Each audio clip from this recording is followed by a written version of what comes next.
Salam sejahtera dan salam sehati sejiwa. Projek pembangunan global seperti Sabah International Convention Centre SICC antara salah satu pendekatan strategi lautan biru kumpulan Yayasan Sabah KYS. Ia dilaksana bagi meningkatkan kualiti kehidupan rakyat di Sabah, seterusnya memacu pertumbuhan ekonomi negeri khususnya dalam industri pelancongan berimpak tinggi. Selain kerjasama di peringkat global, KYS juga bekerjasama dengan institusi keuangan tempatan dalam usaha membangunkan projek SICC. Kerjasama ini dibuat menerusi satu perjanjian Letter of Loan Syndication Arrangement Mandate antara KYS dengan M Investment dan Sabah Bank Development Berhad yang bertujuan menyediakan dana untuk perkembangan projek berkenaan. Selain itu, bagi projek Papar Smart City Development, KYS bekerjasama dengan WH Vector Sdn Berhad dan Koperasi Agrotek Malaysia Berhad sebagai konsultan dan pemaju projek. Pengarah Yayasan Sabah, Datuk Sapawi Haji Ahmad menyatakan demikian dalam majlis menandatangani perjanjian antara kumpulan Yayasan Sabah dengan AAPC Singapore Pty Ltd, M Investment Bank Berhad, Sabah Development Bank Berhad, WH Vector Sdn Berhad dan Koperasi Agrotek Malaysia Berhad serta penyerahan dividen kepada KYS di Kota Kinabalu. Ketua Menteri Datuk Seri Panglima Musa Haji Aman merangkap pengurusi lembaga pemegang amanah Yayasan Sabah turut hadir menyaksikan majlis ini. Dalam majlis ini juga sebanyak 44.6 juta ringgit dividen diterima oleh KYS menerusi 9 anak syarikatnya.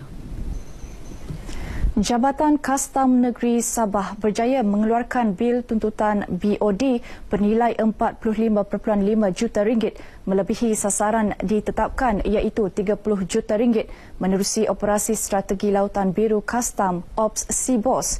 BOD yang dilaksana bermula 1 September 2016 meliputi kawasan Kota Kinabalu, Sandakan, Tawau, Lahad Datu dan Keningau merupakan surat tuntutan yang dikeluarkan terhadap syarikat atau individu yang gagal menjelaskan cukai. Daripada jumlah itu, sebanyak 21.48 juta ringgit telah pun dijelaskan. Sebanyak 3,500 buah gagal menghantar penyata GST 03. Pengarah Kastam Negeri Sabah, Datuk Dr. Haji Jonathan Kandok menyatakan demikian ketika berucap dalam Majlis Apresiasi Operasi Sibos Sabah di Kota Kinabalu. Datuk Dr. Jonathan berkata melalui Ops Sibos ini juga, Kastam Sabah berjaya melaksanakan audit verifikasi syarikat terhadap 1,132 buah syarikat. Ops Sibos melibatkan 18 pasukan verifikasi beserta 96 pegawai dari bahagian pengurusan, bahagian cukai barangan perkhidmatan kerajaan CBP serta bahagian pematuhan. Antara tujuan Ops Sibos ini dilaksanakan adalah untuk meningkatkan tahap pematuhan orang berdaftar dengan perundangan CBP, seterusnya membantu mencana hasil negara. Dalam majlis apresiasi ini, Datuk Dr. Jonathan turut menyampaikan anugerah kepada kumpulan yang berjaya mencapai sasaran bilangan notis tuntutan terbanyak, nilai notis tuntutan tertinggi, nilai notis tuntutan terkumpul tertinggi, bilangan fail siap diaudit terbanyak dan kumpulan verifikasi terbanyak bagi setiap stesen terlibat. Seramai 221 pegawai penguatkuasa Kementerian Perdagangan Dalam Negeri Koperasi dan Kepenggunaan KPDN-KK Sabah akan bertugas sepanjang perayaan Hari Krismas tahun ini. Ia turut melibatkan pegawai pemantau harga kontrak di kawasan luar bandar. Ia merupakan sebahagian daripada lebih 1,000 pegawai penguatkuasa KPDN-KK seluruh negara yang bertugas semasa perayaan itu. Timbalan Menteri Perdagangan Dalam Negeri Koperasi dan Kepenggunaan Datuk Henry Sum Agung berkata, bagi memastikan pemantauan harga barang kawalan berjalan lancar, KPDN-KK turut mewujudkan satu rangkaian Friends of KPDN-KK. Rangkaian ini melibatkan masyarakat setempat termasuk pemimpin masyarakat peringkat akar umbi untuk bertindak sebagai mata dan telinga kepada KPDN-KK. Dengan melibatkan orang masyarakat, orang ramai ini menyertai ini, apa yang kami panggil Friends of KPDN-KK.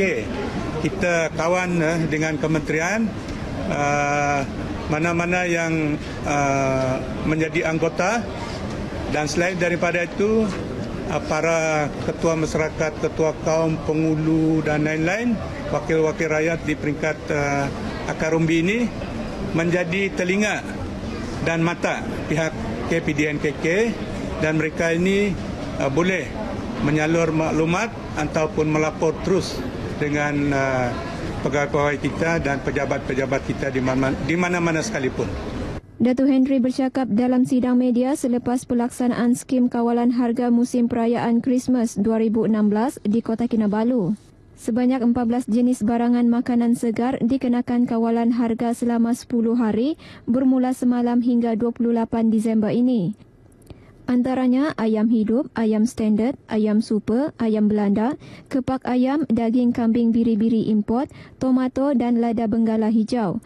Terdahulu, Datuk Henry turut melakukan pemeriksaan harga barangan di Tong Hing Supermarket dan City Grocer Supermarket Suria Sabah, Kota Kinabalu.